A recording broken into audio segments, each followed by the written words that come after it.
Welcome to the Modern Manifestation Podcast. I'm your host, Bree Brown, a business mindset coach, entrepreneur, and a top competitor in a male-dominated industry. I'm a native Texan, the youngest of all brothers, and a lettuce-hating, wine-loving, curses-like-a-sailor recovering perfectionist. I've spent over a decade building my commission-based career, and my life's purpose is helping other women achieve the same multi-six-figure success I achieved before I was 25. I have a passion for helping women with mindset, money, and manifestation skills to help every young woman realize her full potential. If you're looking for vulnerable conversations, professional development, inspiration, or even a kick in the ass to get you motivated, you have come to the right place. Thanks for checking out the Modern Manifestation Podcast. Now let's jump right in to today's topic.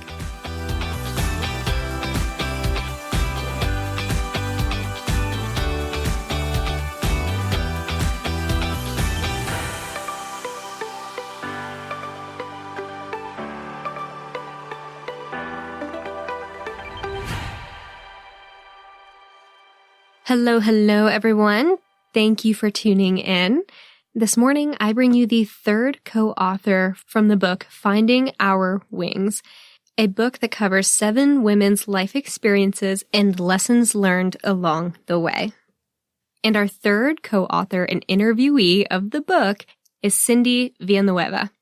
Cindy is such a badass. I mean, her story in the book takes place about 20 years ago when she first started getting into martial arts. You not only hear all about her story of transformation, but how this has helped her multiple times throughout her life. To me, Cindy's story is one of strength, resilience, and courage. And I know there's so much to be learned from her story, so I'm so excited to host her today. Cindy Villanueva is a serial entrepreneur, author, and a mom. Cindy, I am so excited to host you as our third co-author. How are you? Very well, thank you. Thanks so much for having me on. Absolutely. I'm so thrilled to host all of you co-authors, and it has been a pleasure getting to know Amber and Laura and a few others that are to come as well. So I'm going to jump right into it.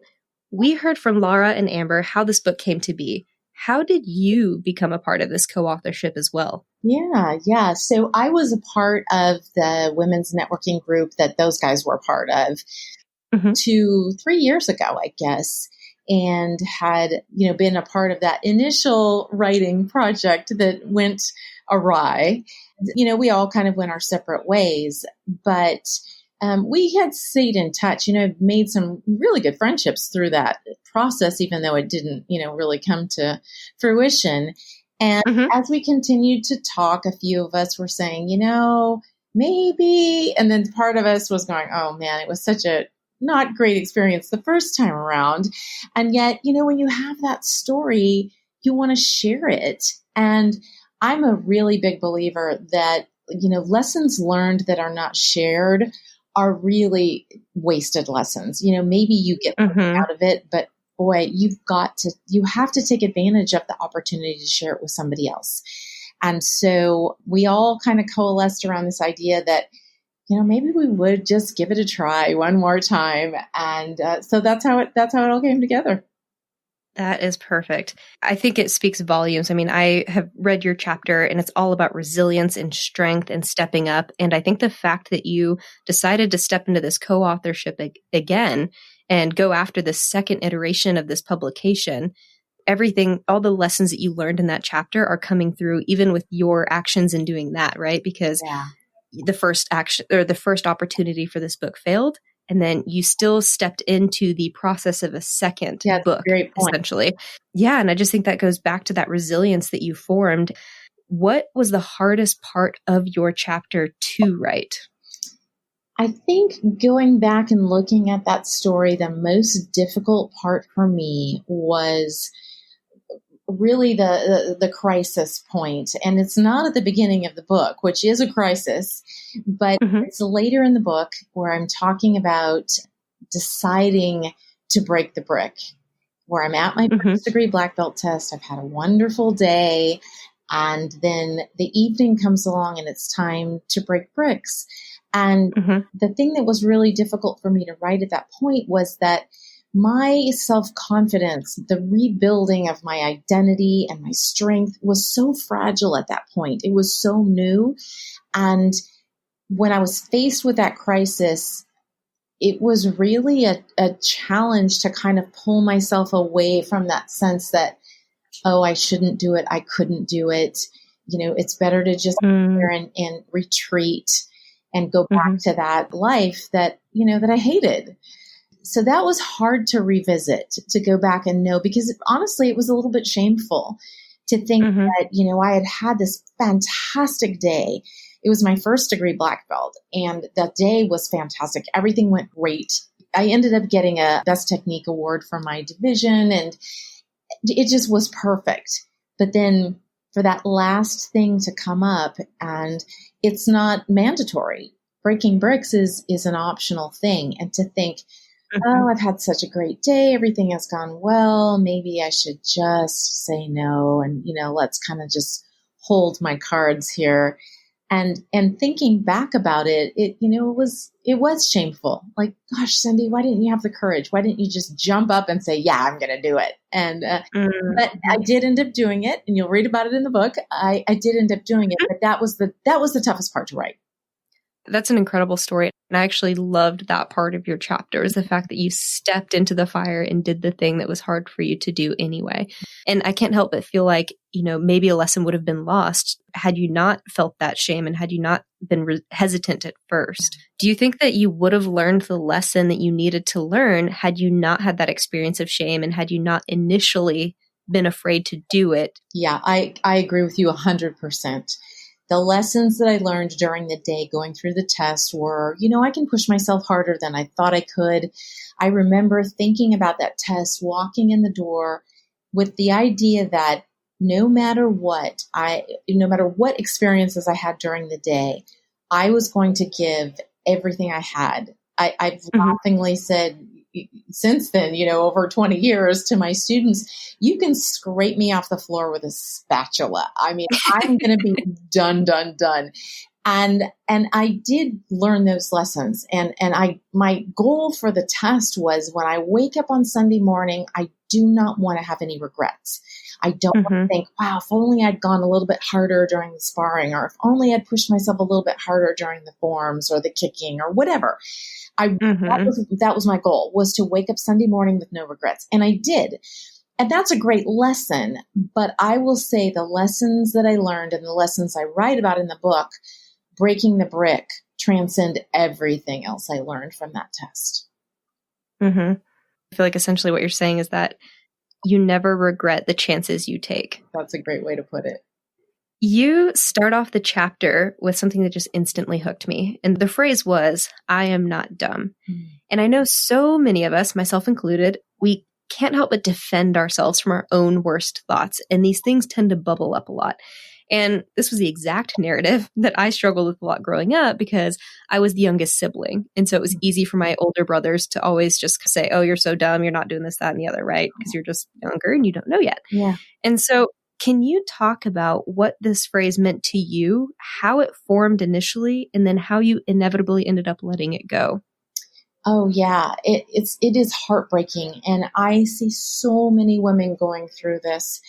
For me, at that point, I had been through a really, really miserable marriage, 15 years. And, when I was in high school, I was a straight A student. I was the super scholar. I was recruited by colleges all over the country. I was the brainiac.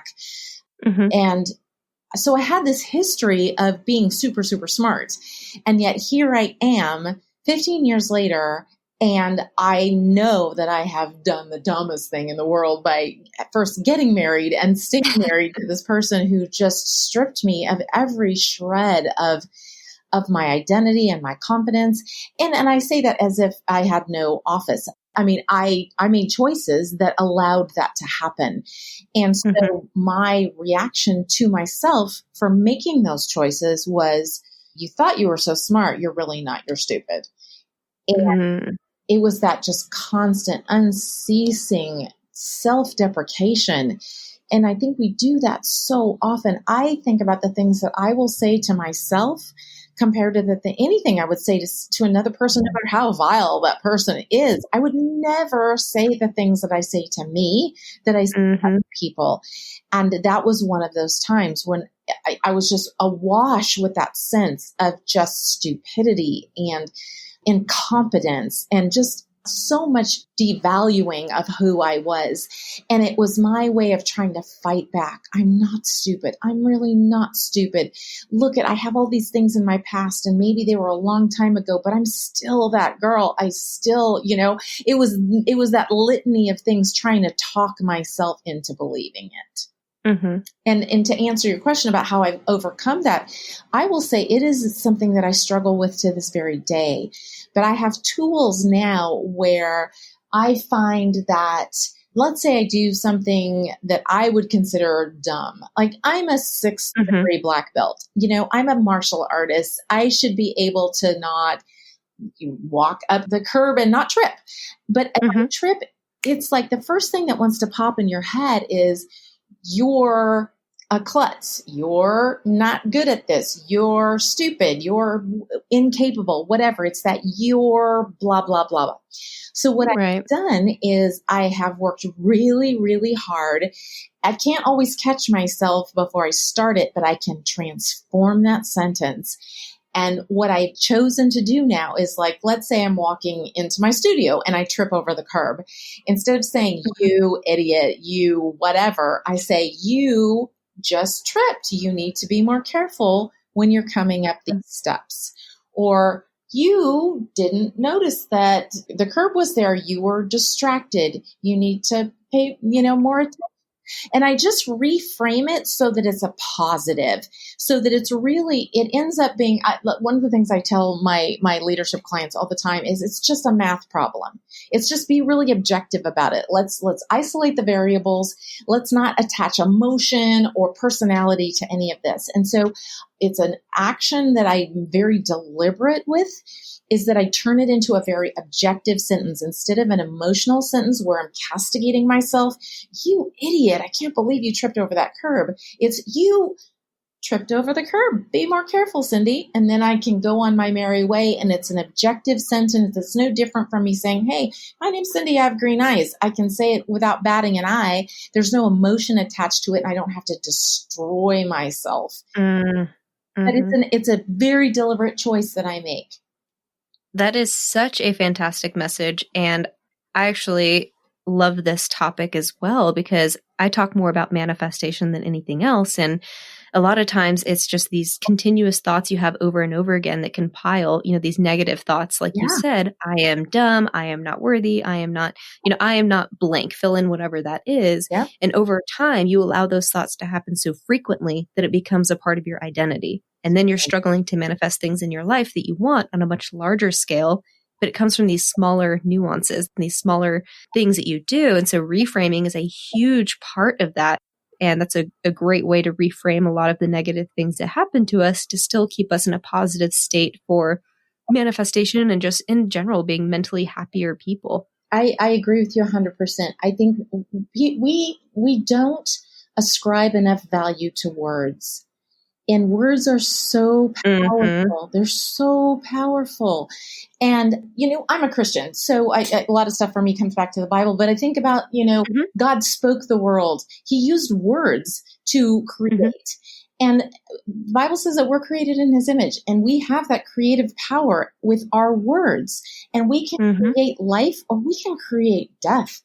And I found that I was creating death for myself for years, that I was so distraught over the choices that I'd made, and everything that happened, I ascribed the fault of it to me.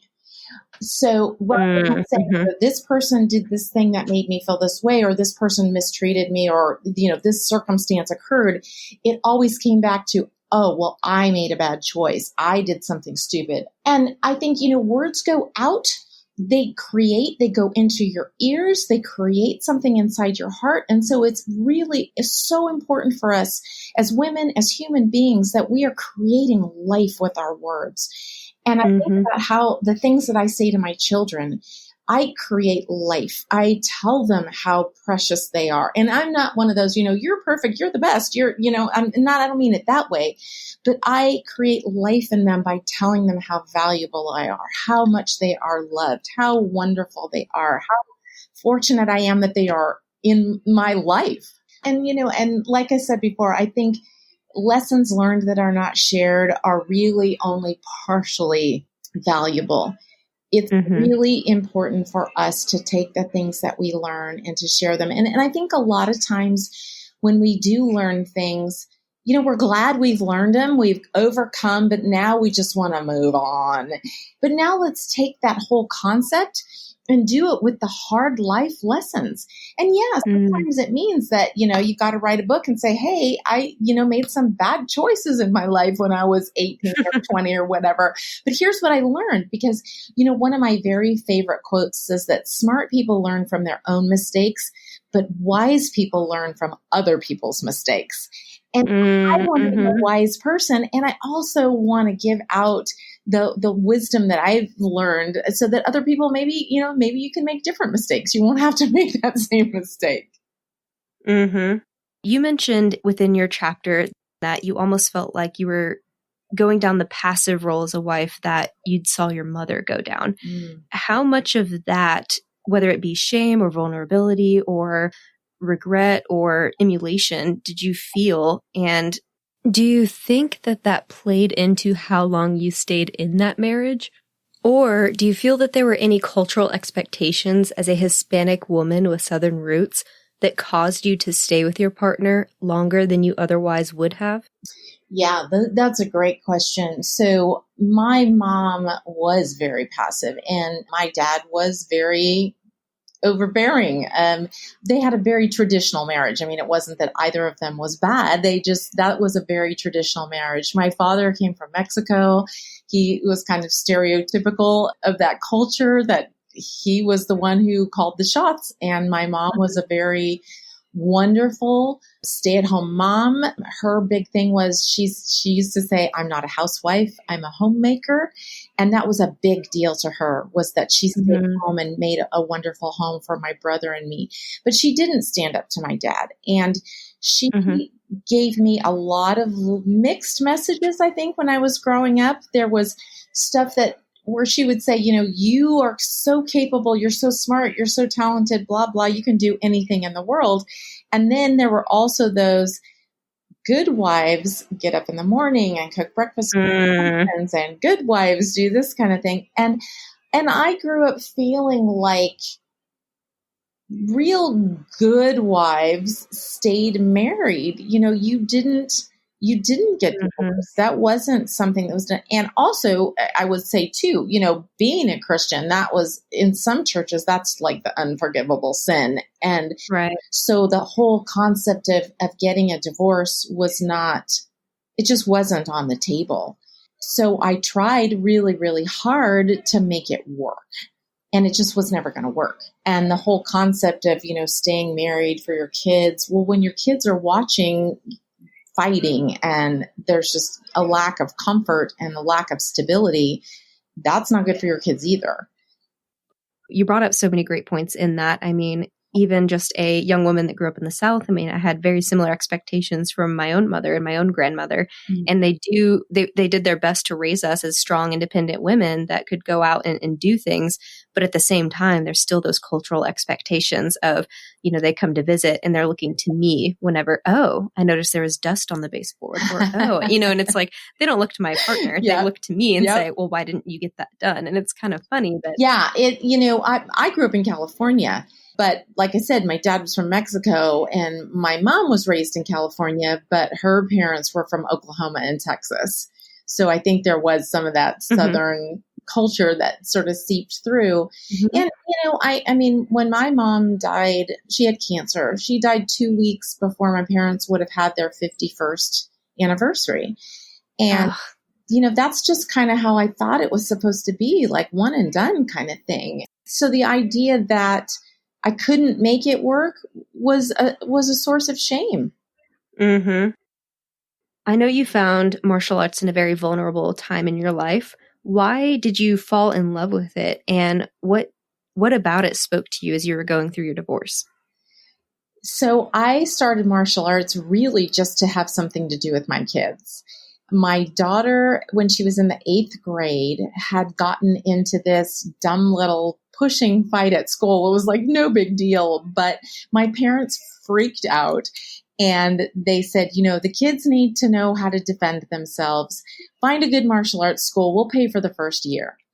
So I started looking out at in San Jose, there's a martial arts studio on every corner. So I'm looking around, but I found the Ernie Reyes organization and really just fell in love with the Taekwondo discipline. But they concentrated on leadership and respect and self-discipline. And it wasn't an old school, like they were very loving, but they also, trained you in martial arts. And I really, really liked their approach. And so all three of the kids, so Rebecca was 13, James was 10, and Alex was 8 when they started. And I would go and I would watch, I'd sit with the other parents and watch class.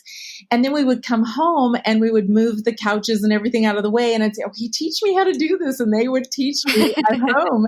So by the time I actually started, I think I knew I was up to an intermediate belt curriculum that I knew for my kids. Don't worry, I got this. Yeah.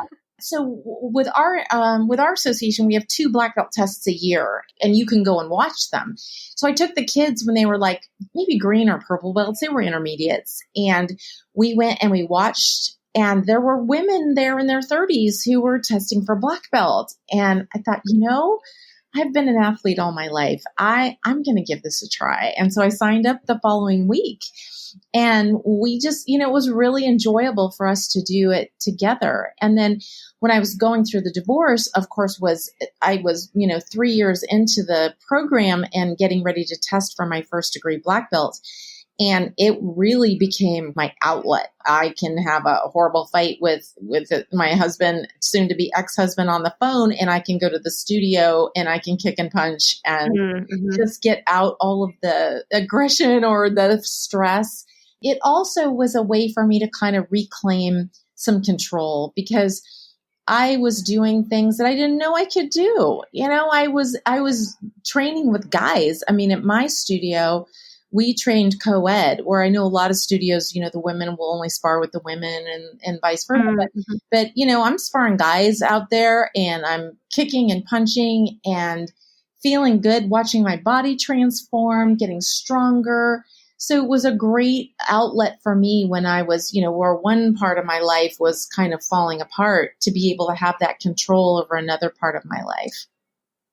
I 100% reiterate everything you just said. And it's interesting, too, that you mentioned the control aspect of martial arts, because I know a few years ago, my parents were getting a divorce after 35 years, and I took it pretty hard. And so at that time, I got into Krav Maga and kickboxing. And I was just like, this is amazing. But I walked out of my very first appointment or class or whatever you want to call it, and felt so empowered and just so on top of it. And so, to your point, in control of the things around me. And I was like, even after that one class, I was like, if someone comes up behind me, I know exactly what to do. It's just and then that got me hooked. And I started going after that more consistently because I did feel such a strong sense of empowerment. Yeah. And same thing. It was co-ed. And so I was sitting there sparring with these much larger guys, and it just gives you a sense of, I can walk into the, not only can I walk down the street and feel safe and more confident in my ability, but that mentally translates to so many other things. I noticed I started sticking up for myself, even if someone accidentally cut in front of me at the post office. In the past, I would just be like, oh, it's fine. I'll just sit back here and it's no big deal. And I'll just keep quiet. And then it was I would even start to stick up for myself then. So it's funny how that begins to permeate into other areas of your life. You wouldn't think that what you're doing physically has the capacity to do that until you've experienced it and you start to feel those feelings of empowerment and courage and control and all those things that come with it. And I think more women would benefit if they just dove into some of those more, quote unquote, masculine things, and I hate to even say that. I don't want it to be a masculine thing, but I think historically our society has labeled martial arts more masculine. Absolutely. I mean, combat sports only have been recently, that you see women out there who are fighting in the championship rounds, who are the main event of a fighting card. It's only been very, very recent. So yeah, you're absolutely right. And, what I have found is people start and they say, oh, I'm taking karate or I'm taking martial arts. But around like blue belt, brown belt, there's a big switch where you see people and they'll say, I'm a martial artist. And it's a mental switch where now it really becomes a part of your identity. And I would say, for me, I mean, I started in martial arts in 1994. And, so it's been a minute and it really is part and parcel of who I am. And somebody asks, well, so what do you do? Well, I'm a 6th degree black belt. And there's other stuff that I do. That's just like no big deal. Core piece of who I am. You have a solid, interesting fact, like anytime you meet people. Right? Totally. Totally. So your story in the book takes place 20 years ago. How would you say that martial arts has affected your life since then? Oh my gosh. I talk in the story at the end about remembering the things that you've accomplished. And when I think back about that very first black belt, breaking a brick is not something that you normally do. I mean, it's not a necessary activity, but going through that, and it's funny now, when I got my 6th degree black belt, I had to break 6 bricks. And with each one, it just gets harder and harder. And breaking 6 bricks was like so cool, but it was no more cool than breaking the first brick, because at that point you just start thinking, I don't know how to do this, but I have to, I mean, for me, I have to do this. And I think that sense that, okay, stuff comes up every day, right? I mean, I'm going to be 59 years old next month. Stuff happens every day that you think, man, I don't know if I can do this, but you know what? I broke a brick. I broke 2. I broke 6. You always, if you will train yourself to look back on your successes, you may not, and it may have nothing to do with anything, right? I mean, I break 6 bricks. It doesn't have anything to do with whether or not I can get an MBA, but it's the sense that there was something that I didn't know that I could do, that I had never done before, and I found a way to make it happen. So I have the ability to do that again. And that in and of itself will help you take smart risks, and it will help you be successful. And it's just, it's kind of like when you learn lessons that I'm saying, I'm advocating for sharing those lessons. Make sure you share those lessons with yourself. I learned something that day, that I was stronger, that I was more capable, that I had so much more in me than I thought I did. And I need to remind myself of that no matter what I'm going through. I went through 4 years ago, I went through my second divorce, and it was hellacious. I mean, it was a nightmare. I mean, he was my business partner. He was my training partner. And I found out that he had pretty much driven my business into the ground. He'd had an affair with one of our adult students. I mean, you name it, it went wrong. And it would have been so easy to just curl up in a ball and go, you know what, I'm just checking out. And I'm not going to lie that it wasn't, horrific to go through, but there was that sense of, you know what, damn it, I have gone through really bad shit in the past, and I'm going to get through this too. And if I can break 6 bricks, then you know what? I can save this business, and they're not going to put a lock on my door. And, I was writing payroll checks out of my personal account for a while and borrowing on my 401k and trying to figure stuff out. But you know what? I did it. And my business, even now in COVID times, is still in the black. And I have a great life. And it's so important when we have those successes that we just don't put them in a frame and stick them on the wall and forget about them. It's not one of those stupid, confidence posters that you stick on the wall. Like, this is something that you've got to pull out and look at it. Don't let it get dusty. Remind yourself of what you've accomplished in the past, because that is a precursor for what you can do in the future. I love that. And reading through your story, one of the steps that really resonated me was step 4. And I feel like what you were just speaking to is essentially, and especially as it relates to the brick, right? And seeing the first brick and then seeing 4 bricks, 6 bricks, etc. And step 4 for you was look past the challenge. And for me, I just can't help but sit and think of you like sitting in front of this brick and like looking through the brick to the other side, which I'm pretty sure like Mr. Miyagi also says, right? But and so, just like looking past the challenge and breaking through whatever it is that you need to, Yes. was that the lesson that you were intending for the readers to gain from your chapter? Absolutely. If you get fixated on the problem, it's overwhelming. Especially if it's something that you've never encountered before, it can be overwhelming. But you have to imagine, what's that going to look like? For me, it was like, what's that going to look like 2 seconds after my hand goes through that? What's my life going to look like then? And you have to be able to visualize that and manifest that. What is my life going to look like on the other side of this challenge, this issue, this tragedy, this trauma, this whatever? No matter how devastating it is, there is going to be that split second after it's over.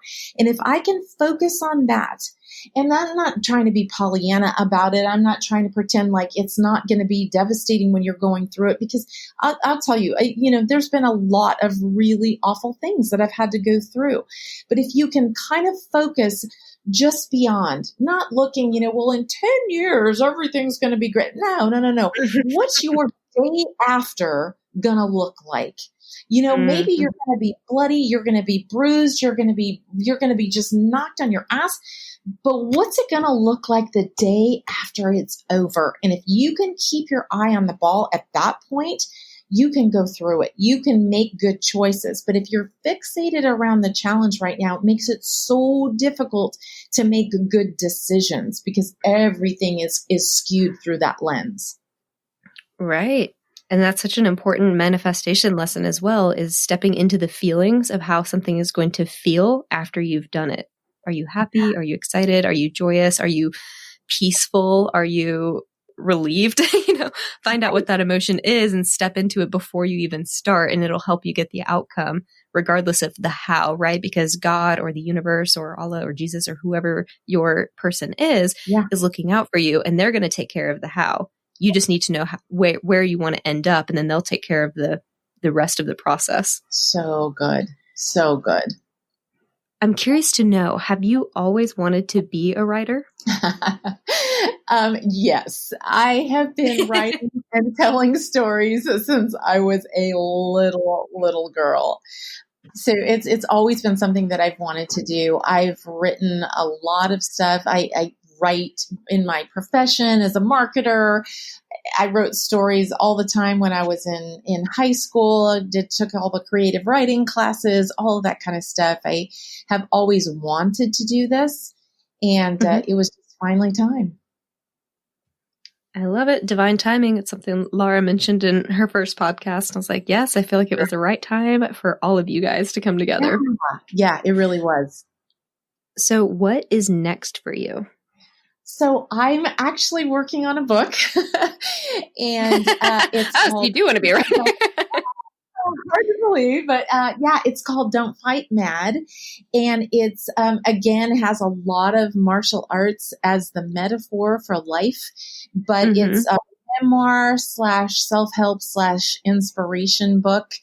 And it's like what you see in this book is a teeny little drop. It's a lot of different stories, my own, and then also some friends and folks that I know, people who have overcome things. But the idea for the title actually came one time when I was a blue belt, so I was an intermediate, and I was sparring with my instructor, who was a 3rd degree black belt.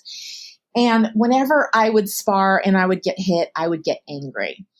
And I would just come back stronger and harder, Come back swinging. Right? And he stopped me and he said, Cindy, you can't fight mad. Don't fight mad. When you fight mad, you miss opportunities and you don't see what's coming. And if you stop and sit with that for a second, That's a frickin' life lesson right there.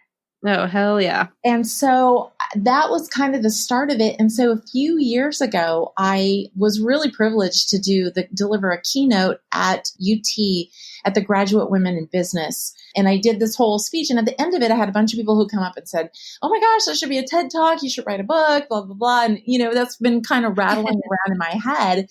And so I joined a writing group, this time a really great writing group who's led by Seth Godin.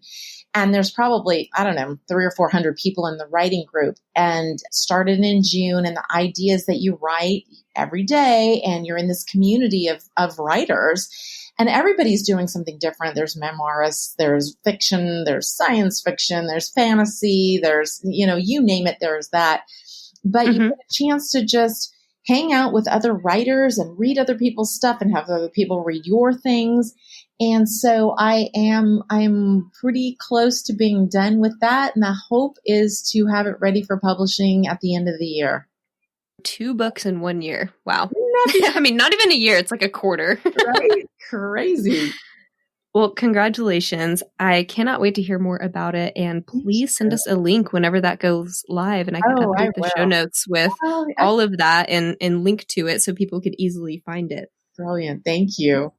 And to that end, and of course, I'll put this in the show notes as well, but how can people connect with you? Yeah, so it's stereotypical social media. You can find me on LinkedIn. You can find me on Facebook and Twitter. My websites are komarketingstrategies.com. I have a boutique Marcom agency. I do a lot of branding work and employee culture work with small businesses here in Austin, primarily women. And you can reach me on my studio page, which is wcwmaaustin.com. That's my martial arts studio. And I'm on LinkedIn, Cindy Villanueva, and also Knockout Marketing Strategies on LinkedIn.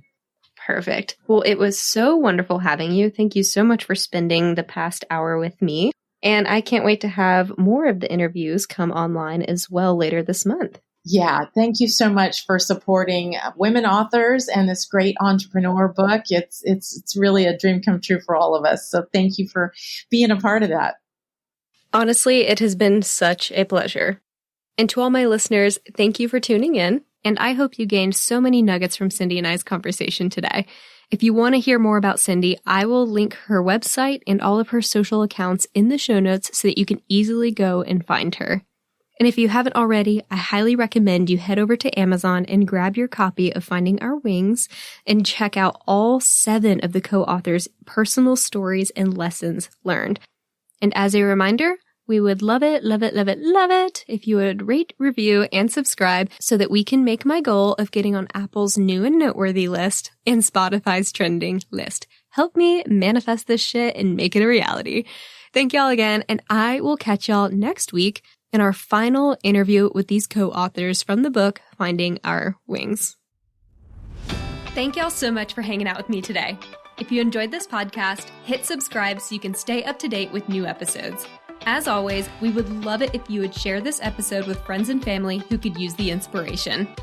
As a new podcast show, we would really appreciate your honest feedback so I know what you like and what you could use more of. As a thank you for leaving us a rating, we will send you our 7 weekly tips to create space for abundance. Make sure you screenshot your review and email it to us at hello@themodernmanifestation.com so we can send them straight to your inbox. If you'd like to stay connected, you can find us on Instagram or Facebook at Modern Manifestation, or you can head to our website at themodernmanifestation.com. Thanks again for joining me, and I will catch y'all in the next episode.